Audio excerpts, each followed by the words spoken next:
आज मैं अपने एक उस्ताद मोहतरम रमीज़ रेखी साहिब की एक गज़ल आपकी खिदमत में पेश करना चाहूँगा। वो लिखते हैं कि तमन्नाओं की दुनिया में लिए ख़ार बैठा हूँ, तमन्नाओं की दुनिया में लिए ख़ार बैठा हूँ, है मेरा हौसला सरे बाज़ार बैठा हूँ। समझ में कुछ नहीं आता कोई तो मुझे समझाए, समझ में कुछ नहीं आता कोई तो मुझे समझाए, उसे मैं सामने पाकर बड़ा बेजार बैठा हूँ।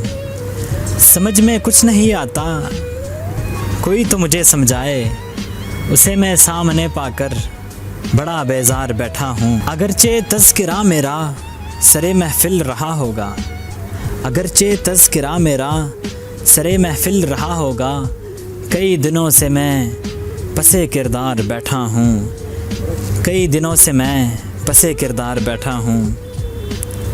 खुदाई भूल बैठा था कभी जिसकी मोहब्बत में, खुदाई भूल बैठा था कभी जिसकी मोहब्बत में, मैं कैसे दिल को समझा दूँ उसे मैं हार बैठा हूँ।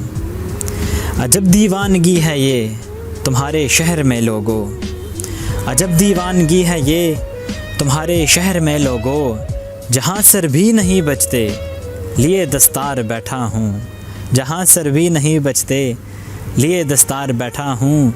तमन्नाओं की दुनिया में लिए ख़ार बैठा हूँ, है मेरा हौसला सरे बाज़ार बैठा हूँ। शुक्रिया।